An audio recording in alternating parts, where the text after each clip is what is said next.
Even though the Fukushima nuclear disaster in Japan has disappeared largely from the front pages of newspapers, at least here in the United States, the crisis still continues and is apparently, in fact, worsening. Here's what a special witness at the Diet, the Japanese parliament, said at the end of July on new radiation measurements. My team at the Radioisotope Center took it upon ourselves to measure and calculate the total amount of radioactive contamination using all of our expertise on the subject, and found the total amount of leakage to be about 29.6 times the amount of contamination caused by the nuclear bomb dropped on Hiroshima. Assuming the source material to be uranium, we think the total amount of leakage is about 20 times the contamination caused by the Hiroshima bomb. There were also reports that the ground under the crippled nuclear facility is beginning to crack as the nuclear core is melting down into it. And deadly radioactive steam might be now spewing from those cracks, further hampering efforts to contain the crisis. As one unnamed Fukushima worker emailed to a friend earlier this month, a lot of the cracks came up in the ground. Massive steam is coming up from there. It's too smoggy here, can't see a thing. It seems like a nuclear reaction is happening underground. Now we are evacuating. Watch out for the direction of wind. So what exactly is going on there? And why the media blackout on this increasingly severe nuclear disaster? Here to offer some answers is Paul Gunter, director of the Reactor Oversight Project at Beyond Nuclear. Paul, welcome back. Thanks again for having us, Tom. I appreciate your being here. It's a shame, though, that this is just continuing. 160 days now. Yeah.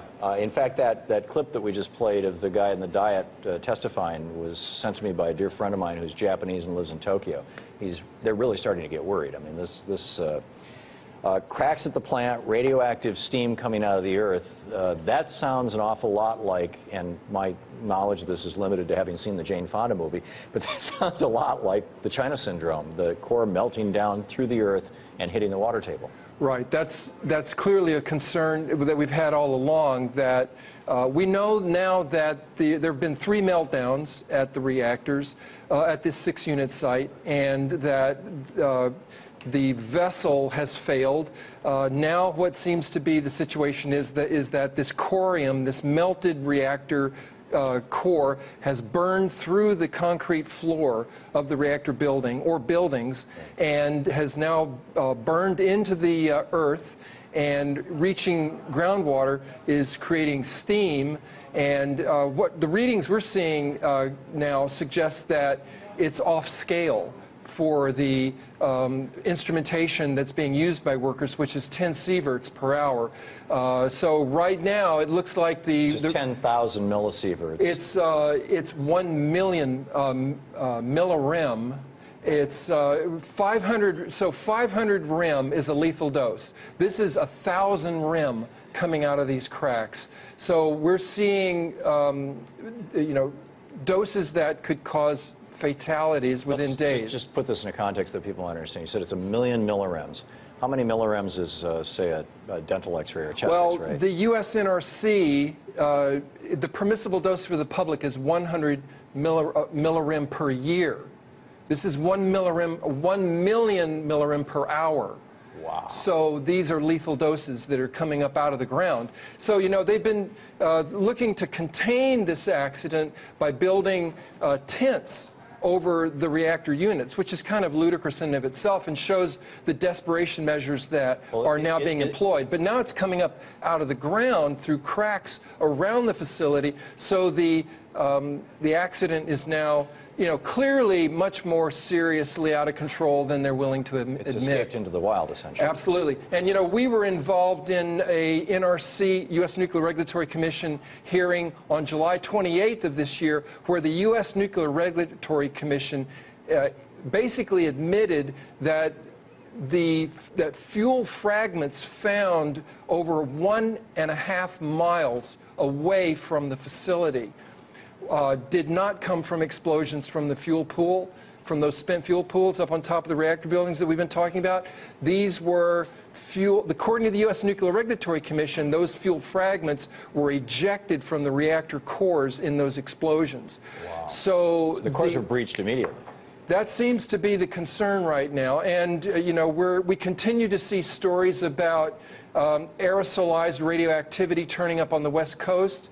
I think the most recent story the Los Angeles Times. Absolutely. The headline: radioactive isotope may be from Fukushima detected. It's radioactive. Absolutely. And sulfur, which is the breakdown product of chlorine. Yeah, from seawater being poured onto those reactors in those early days. Found in La Jolla, California. Yes, and so again, the problem is that, as we pointed out on our very first interview with you, that the first thing to be controlled in these nuclear accidents is the information.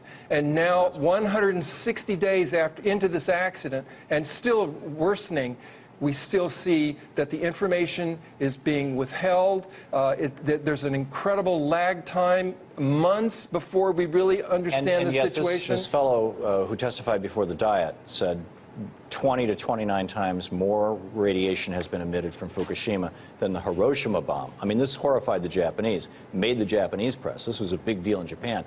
I didn't see it mentioned in a single newspaper in the United States. Right.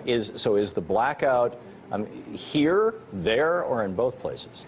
It's a global nuclear industry that can control the airwaves, the media, and really we're really dependent upon indie media right now, like your program, like what's on the blogs, what's coming up on YouTube.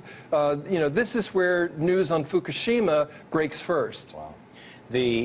Just to clarify, in the last minute we have here, in a China syndrome like we're apparently seeing right now in Fukushima, the nuclear reactor, the nuclear core melts through the reactor vessel, melts through the cement underneath it, melts into the ground, and if it was in, say, Nevada, it would be no big deal. It would end up in the dirt someplace buried forever.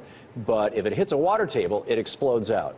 Isn't it true that pretty much every nuclear power plant in America, or in the world for that matter, is built right next to water, so there's a low water table because they use it to cool a plant? I mean, isn't this like an inherently insane system? It's certainly inherently dangerous. And once it's out of control, the consequences are unacceptable. The big concern right now is that we don't really know, because we don't have reliable information on how hot that corium material, that melted core is. If it's hot enough, it can separate out the elemental forms of water, hydrogen and oxygen, and that creates an underground explosive environment. Wow. Paul, thanks so much for being no with us. nukes. Yeah, there you go. While the rest of the media ignores Fukushima, we'll keep an eye on it and bring you the latest news on this global tragedy.